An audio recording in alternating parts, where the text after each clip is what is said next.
सादर सुनाओ सुजन महिलाएं, सादर सुनाओ सुजन महिलाएं।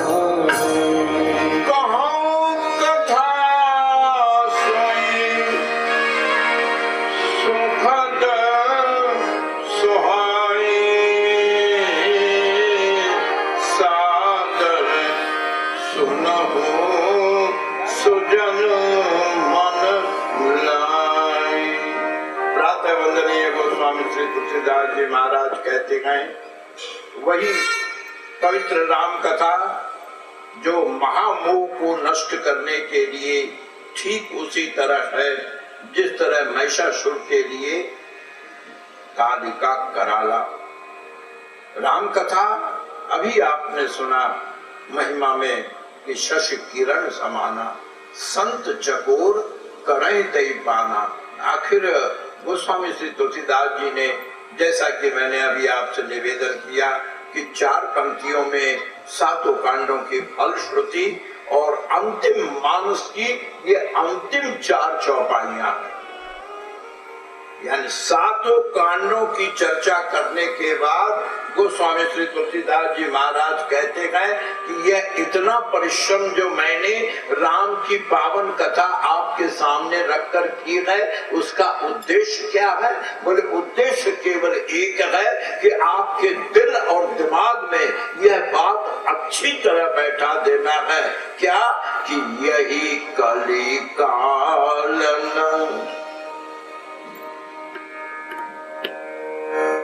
आगम वेद पुराण बखानक मारक कोटिन जाहिन जाने।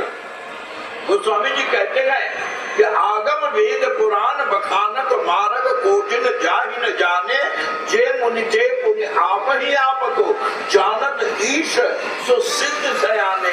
धर्म समय कलिकाल ग्रसे जब जोग विराग ले, जीव पराने को कर सोच मरे तुलसी, हम जान के नाथ के हाथ निकाले। यही कलिकाल न साधन दूजा, बाकी सब व्यर्थ है। क्यों? और युगों में करते क्या थे? जोग यज्ञ जप। सतयुग में जोग, त्रेता में यज्ञ और द्वापर में जप। किस तरह? तप, व्रत, पूजा। यानी 6 बातें कही। यही कलिकाल साधन दूजा। क्या साधन थे पूर्व युगों में? जोग यज्ञ जप। और जोग में क्या करते थे? बोले तप। यज्ञ में व्रत और योग यज्ञ जप में बोले पूजा। लेकिन कलिकाल में ये कुछ नहीं होगा। वस्तु प्रदूषित, स्थान प्रदूषित, यज्ञ करने वाले की भावना प्रदूषित, कराने वाले की भावना प्रदूषित। घृत का तो सवाल ही पैदा नहीं। जब हड्डी की चर्बियों से घी शुद्ध कह करके भेजा गया और आहुति हम अगर उसका दें तो आप समझ सकते हैं यज्ञ का परिणाम कितना घातक हो सकता है।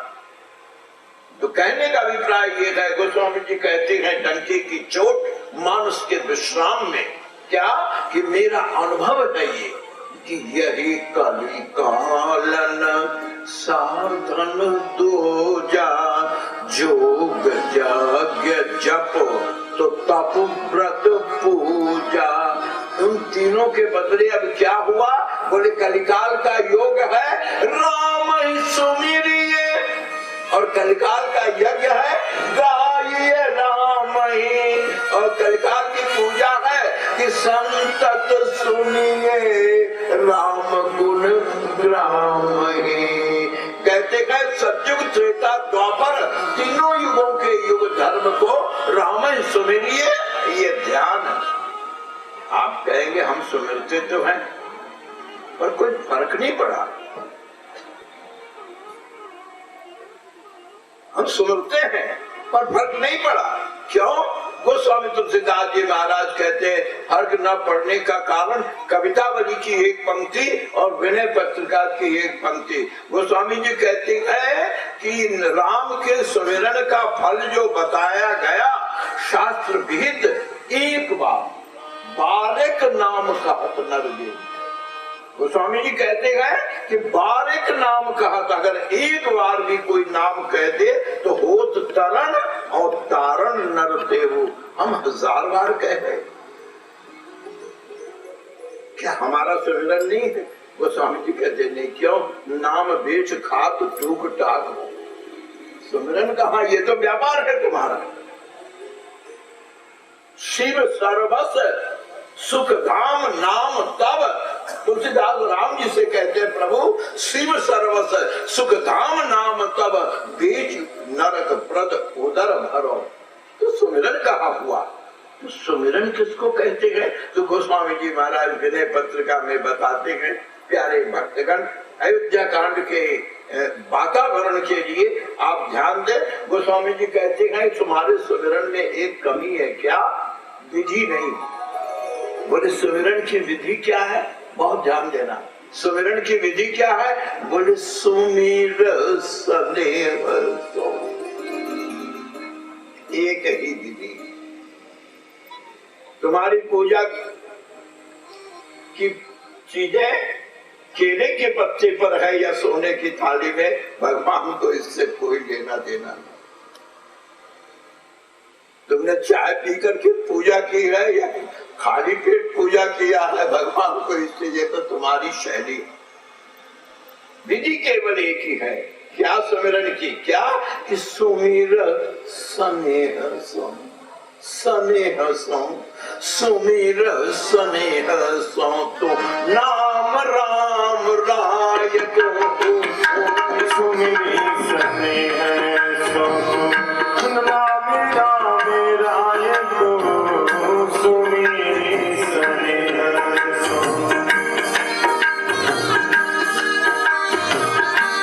सुमिर स्नेह सो, राम राम राय को, सुमिर स्नेह सो,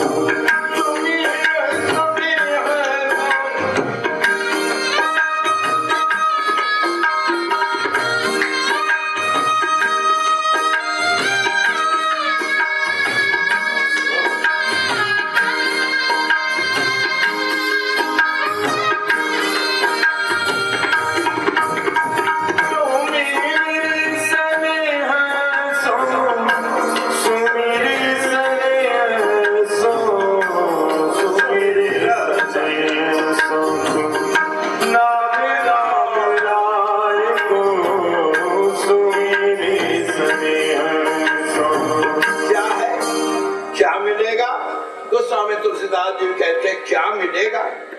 ध्यान दीजिए, गोस्वामी जी कहते हैं ये मिलेगा क्या? कि संबल निसंबल को, जो मझधार में बह रहा हो उसके लिए आधार है ये भगवान का। कहते संबल निसंबल को और सखा असहाय को, संबल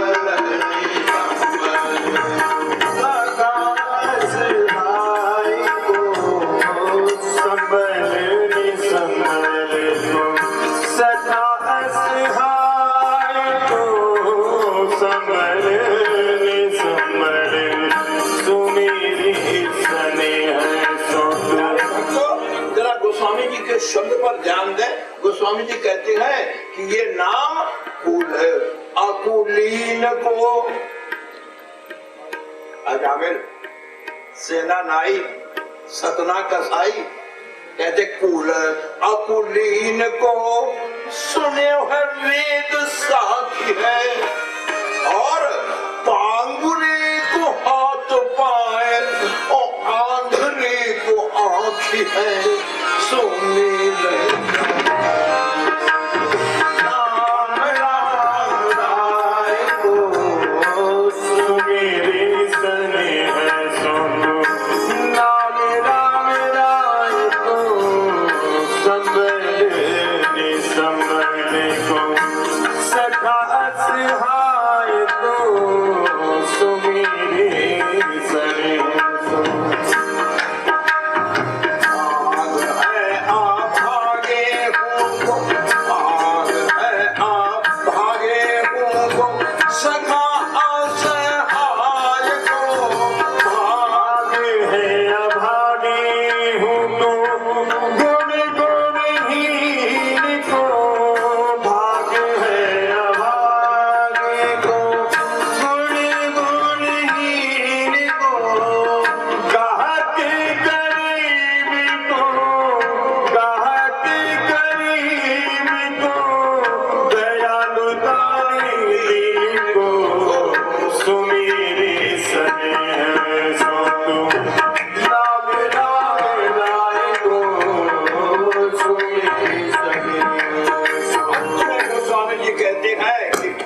पतित पावन नाम, पतित पावन नाम राम सो न दूसरो प्रमाण।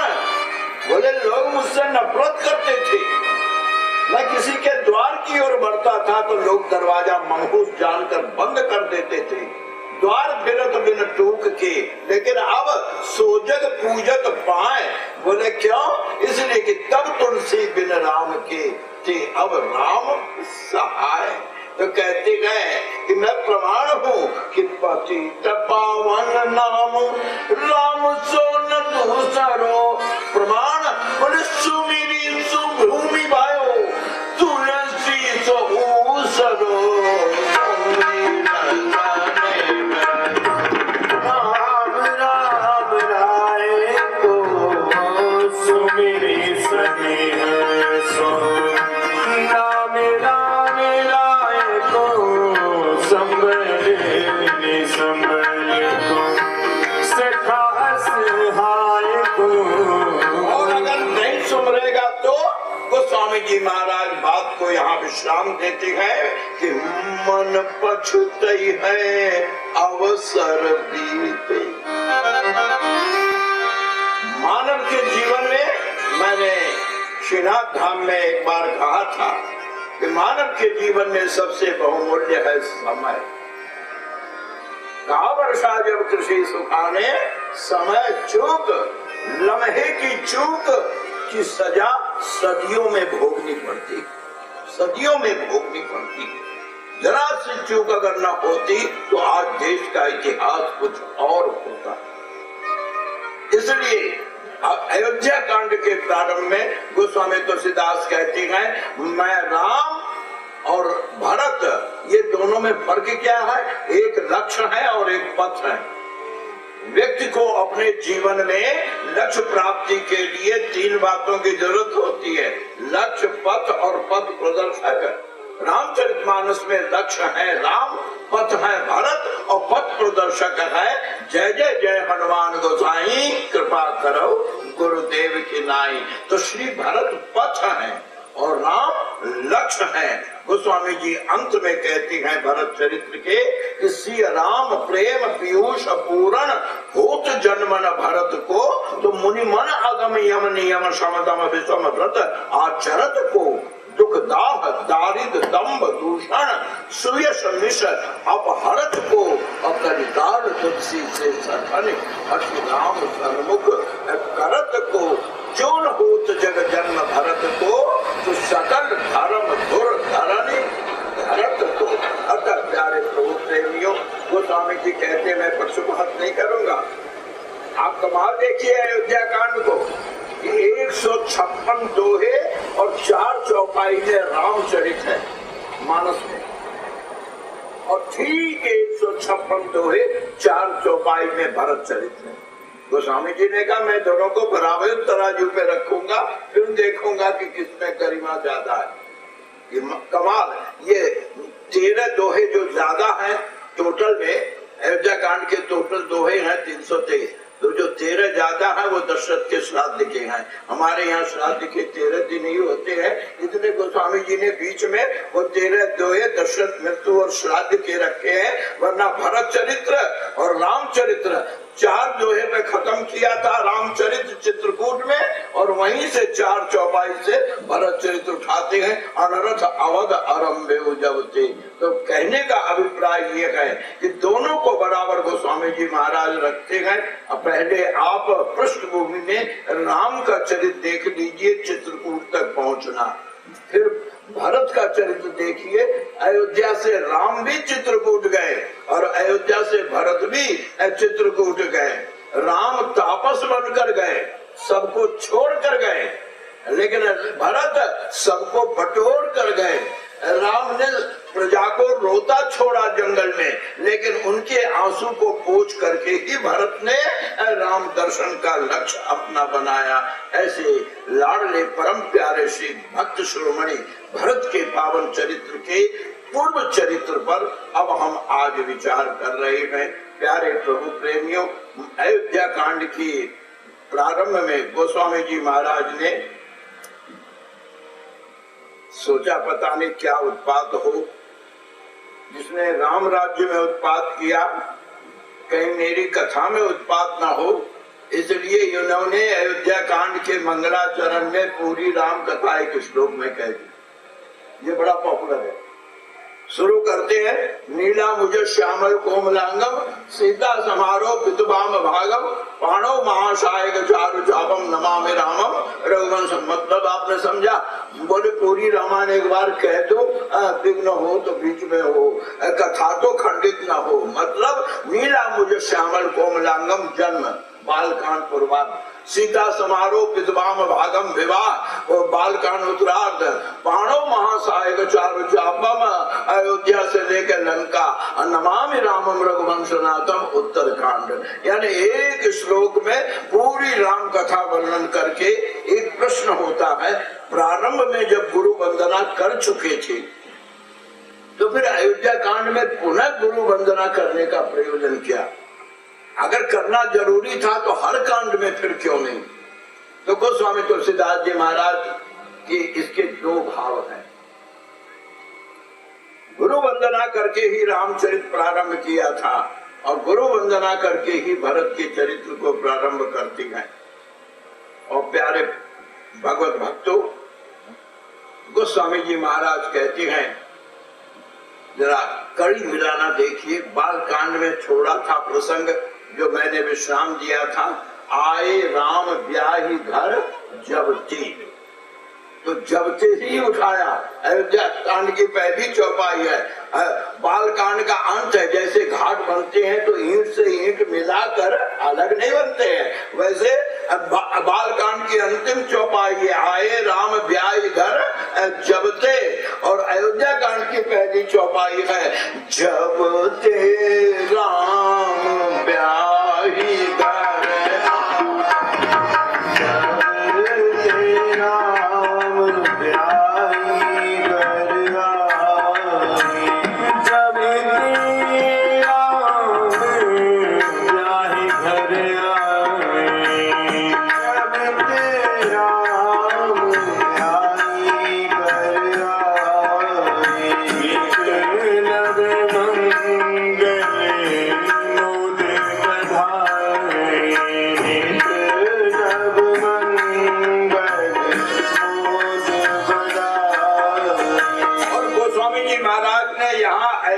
की विभूति का बड़ा ही विस्तृत वर्णन किया है।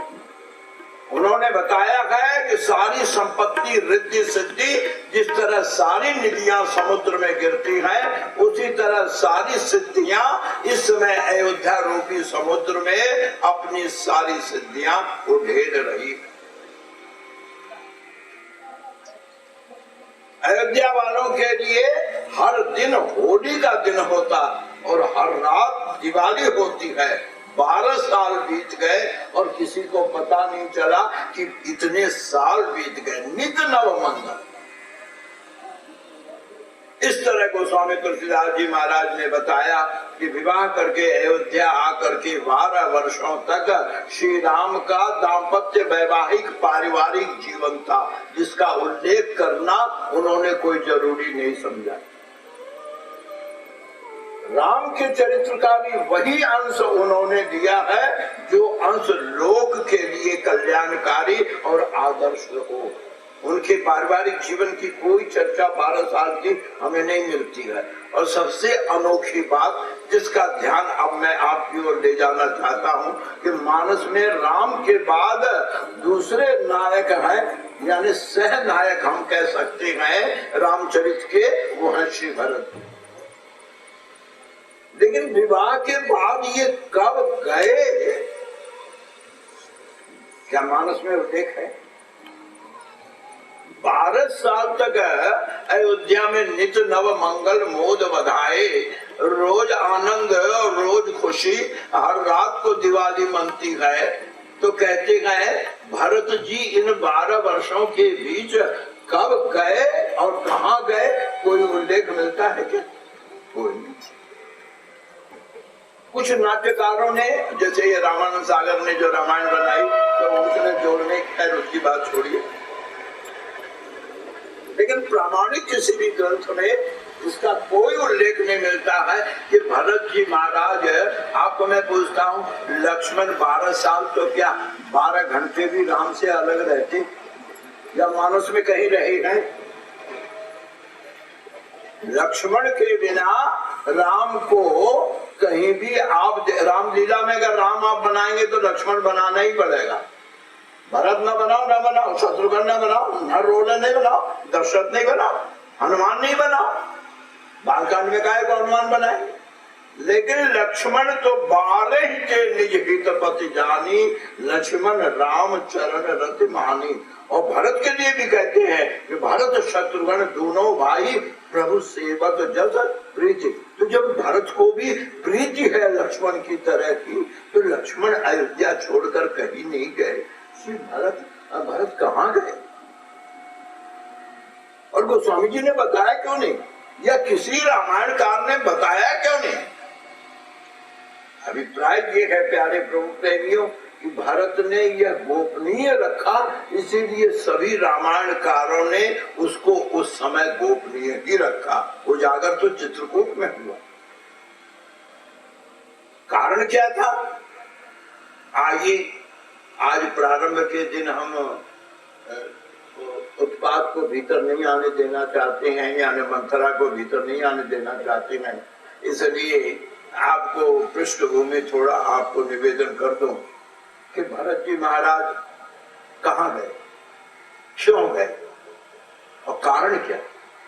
और गए भी थे तो महीने 2 महीने, हफ्ते 2 हफ्ते लोग जाते हैं, राम को प्यार करते हैं। और कितना कि राम के प्यार में भरत की कोई तुलना ही नहीं है विश्व के चरित्र में। और वो राम को छोड़कर 12 वर्ष कहीं और रहे, क्यों? कारण क्या? प्यारे प्रभु भक्तों,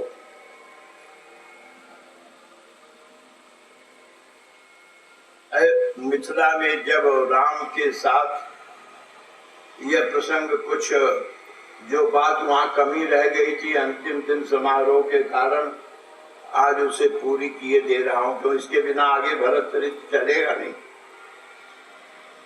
तो जब विवाह के बाद सारा कार्य समाप्त हो गया, जस रघुवीर व्याह विधि वर्णी, सकल कुंवर व्याहे तेहि करनी। और जब चारों भाइयों का विवाह एक ही मंडप में हुआ, चारों बहुएं और चारों वर एक मंडप में एक साथ बैठे हैं, और मुनियों ने उसी तरह तीनों का विवाह कराया जिस तरह राम जी का विवाह। जस रघुवीर व्याह विधि वर्णी, सकल कुंवर व्याहे तेहि करनी। और प्यारे भगवत भक्तों, जब सारी विधि के बाद में सब बराती और दशरथ जनक उठकर जनवासी की ओर चलने के लिए खड़े हुए, तो ये चारों भाई भी खड़े हुए। अब तक मिथिलानिया जो दूर से ही मंगल गान गा रही थी, धनुष यज्ञ में भी रघुनाथ को दूर से ही देखा, उस वाटिका में भी कुछ सखियों ने दूर से देखा, रघुनाथ के सामने आने की हिम्मत किसी को नहीं।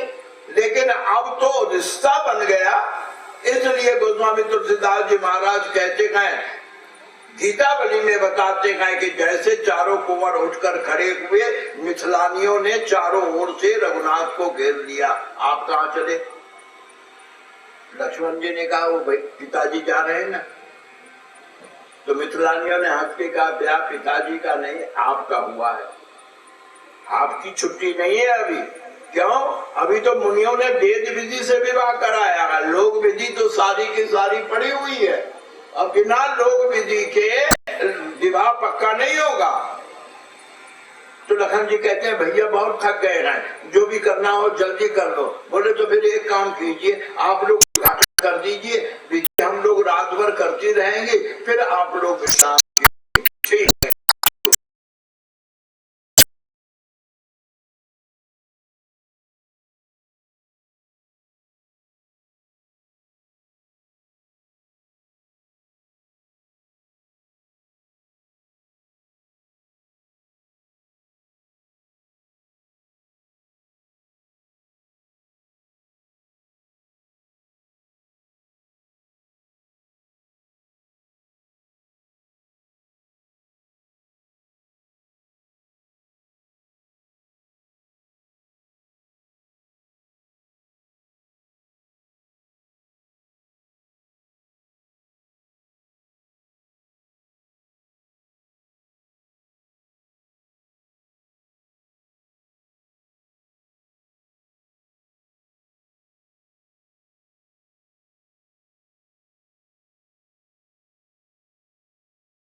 लेकिन मुझे तो आज गुरु दीक्षा मिली है। क्यों?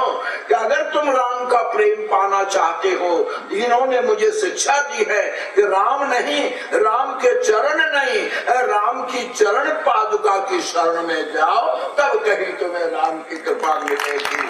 और आज से ये मेरी गुरबानी है।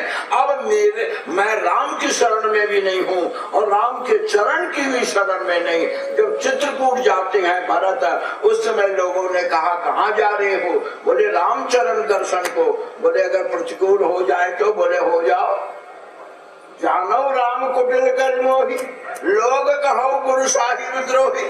सीता राम चरण, बोले चरण भी घूम जाए तो? बोले घूमने दो, मोरे शरण राम की बनी। मैं चरण की शरण में नहीं हूँ, मैं तो मोरी शरण राम की पनही। क्यों? ये ससुराल में शिक्षा मिली मिथिलानियों के द्वारा कि राम की चरण पादुका की शरण में जाओ तो प्रेमियों में तुम्हारी ऊंचाई सबसे ऊंची। क्यों? ऊंचो ऊंचो सब चले, नीचो चले न कोई। राम को सब झुकते हैं, लेकिन भरत तो राम के जूते को झुके तो कहते जो कदापि नीचो चले तो ध्रुव से ऊंचो हो। प्यारे भगवत भक्तों, श्री भरत जी महाराज का यह अनोखा राम प्रेम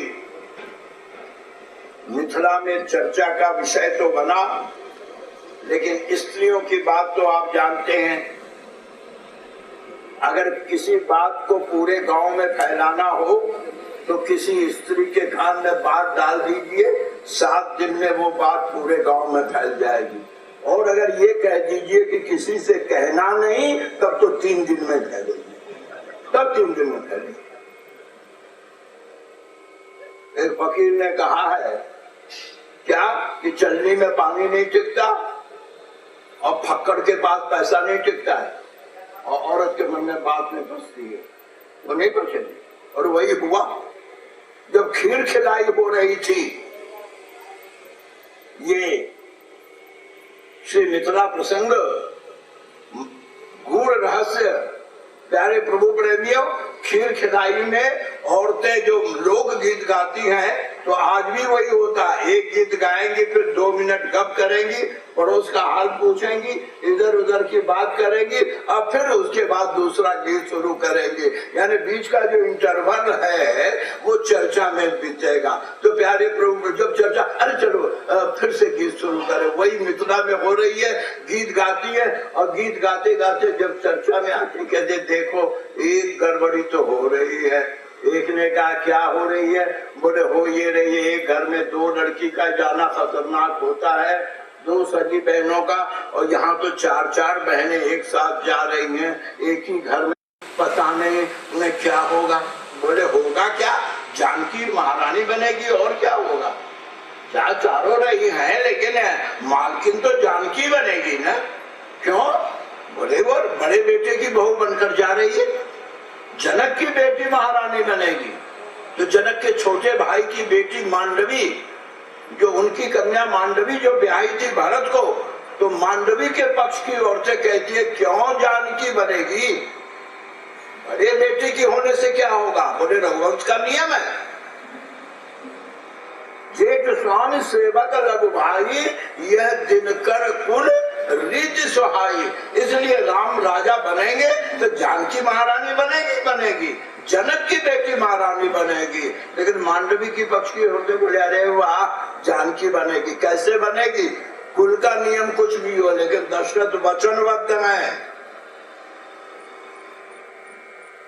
महाराज विश्वजीत ने, के नरेश ने अपनी कन्या का विवाह इसी शर्त पर किया था कि मेरी कन्या के गर्भ से जो बालक होगा वही रघुवंश का उत्तराधिकारी होगा। तो उत्तराधिकारी भरत होंगे, मांडवी महारानी होगी। अब दोनों में क्या होगी इनसे कोई, इनको कोई लेना देना नहीं था।